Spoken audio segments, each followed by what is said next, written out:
This video is going to show you how to solo farm Kalli in the Last Wish raid during Season of the Witch. The reason for this video is because there's been two major changes that has happened in the game to make the solo farm for Kalli much harder than what it was last season, the videos that I posted up. So this season, can you still do it? The answer is yes, but you need to follow a lot more steps to get it done.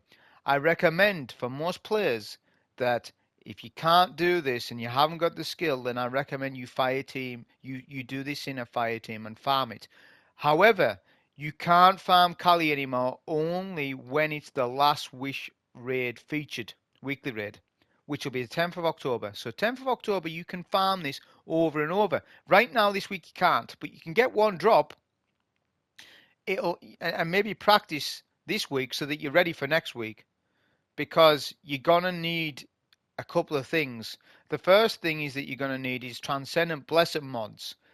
The reason for this is because Sunbracers have been stealth nerfed this season. The solar grenades don't interact as they used to last season. The reason why I can confirm this to you is because last season I was doing almost 4 million damage to Kalli alone with only nades and tractor cannon, not even using weapons. And then I would finish Kalli off with a couple of slug shotguns or fusion rifle shots on final stand, and that would be it done. And that was only with 2 Transcendent Blessing mods. Now, to do the same thing, I need 5 Transcendent Blessing mods with surges, and I need to really concentrate and get actually more grenades thrown than what I did last season. So it's much harder now. And as I said, you need the Transcendent Blessing mods, which you get from the weekly bounty from Petra. You then do the public events on Draymond City, right? The tier 3s. You do 2 tier 3s, and then you do an unstable charge each phase. So you go to tier 4 and you get your bounty done. You go and hand in your offering to the Oracle. You then get the bounty, you are ascendant, and you just complete what the bounty tells you. There's a couple of variations of the bounty. You get Transcendent Blessing. You only get 1 Transcendent Blessing per week. So you better start now if you've got none, because you're going to need them. But I needed 5 for this. Like I said, you could get away with 4, probably, maybe 3 if you're on PC and you do hot swap with shotgun, really good. But you're going to need some Transcendent Blessings to make this work. So the build is Well of Radiance, obviously, Phoenix Dive, Incinerator Snap, Solar Grenade, Heat Rises, Touch of Flame, Fragments, Char, Ashes, Torches, Searing, and that's the setup. With the mods, I've got double Heavy Ammo Finder, double Momentum Transfer Heavy Handed, double Void Reserves Concussive Dampener, Void Weapon Surge, Solar Weapon Surge, Elemental Charge, double Outreach, Powerful Attraction. We are not going to heavy swap in this like we did last season. There was a bug where if you had a bipod rocket and you swapped to another heavy, you got full heavy in that swap that you did. This was very useful for certain encounters. This is no longer a thing. If you swap, you'll only get a reduced rate of tractor cannon ammo. So I'm not going to do any swapping. However, if you have taken armaments, you can still do that because you get heavy back with your nades. The only thing about that is I forgot to put Transcendent Blessing in the Last Wish piece, so I couldn't do that. However, I found out a smart workaround that means that you don't need to use Wither Horde to get the exploit going for Kalli. You don't need to use it. There's a way around that, which means you don't need to do a switch for your heavy. There's a way around it, and the way around it is Necrotic Grips. Really easy to pull off, and you'll see it in the run. So you'll make 2 builds. That with Necrotic Grips. Build 2 will be your Sunbracers setup that I've just outlined to you. You'll put Tractor Cannon on because everyone's got that. You need debuff. You now then need to focus on your shotguns. Now, if you don't raid, you're not going to have the shotguns that you need. You're going to struggle. There's not many slug shotguns in the game. There are a few, but not enough in my opinion. So if you haven't got a good heritage, then go and focus one at Zavala Fortissimo. It's actually a really good slug shotgun, so I recommend it if you haven't got heritage. And then if you don't want that, then Blasphemer, but Blasphemer's not that good. But to be honest, go for the Fortissimo if you haven't got heritage. That's my advice for the kinetic slug. For the energy slug, there's more options to you. There's the Route of Nightmares one, which is popular at the moment.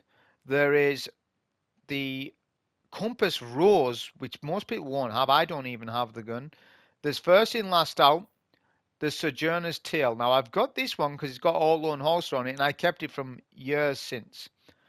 This gun is in the Dares of Eternity loot pool and Xur loot pool if you're looking for it. But I imagine most people have kept a decent slug shotgun. If you haven't, I think that's a you problem and not my problem if you didn't keep a good energy slug. I'm just giving you the options. But as I said, Root Nightmares has one, so you can get that one if you want. So that's my recommendations for slug shotguns and stuff, and what you need to use for this. So get a Ballerine, get max heavy, obviously. Make sure that you got necrotic grips on, like I said at the start of the video. Activate the boss by shooting, right? Then you want to go to the boss and tractor and uncharge melee. Don't do a charge melee, only uncharge. This will set off poison damage on Kalli to keep the boss in place on this plate here. I'm going to pop a well and a grenade, tractor, and then the adds to my right, get a melee snap. And then we're just going to spam as many nades as possible. At the entire time, I'm keeping an eye on all my ability energy, by the way.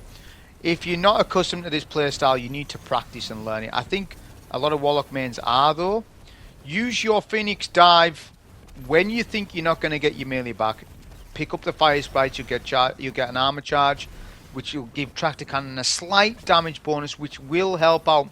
But try to focus getting as many solar grenade rotations as possible. Throwing as many nades as you can. Do not get booped by the boss too much. Right, I got booped there, but there was no loss of damage, so that was fine. You're going to use the Thrall on the Stairway mainly to reactivate the solar nade buff. So we'll keep doing that. Tractor Cannon debuff needs to be on at the entire time. The plate, standing on the plate, will activate the adds.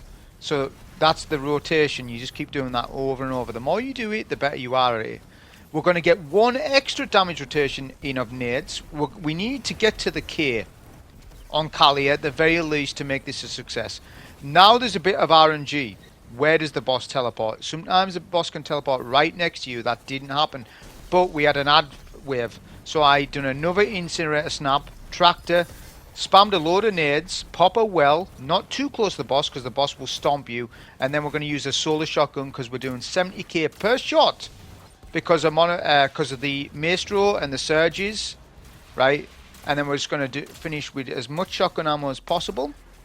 This was tight. I only had maybe 2 seconds left to kill the boss there. But that's how you would solar farm Kalli on the 10th of October. Hope you enjoy. Thank you.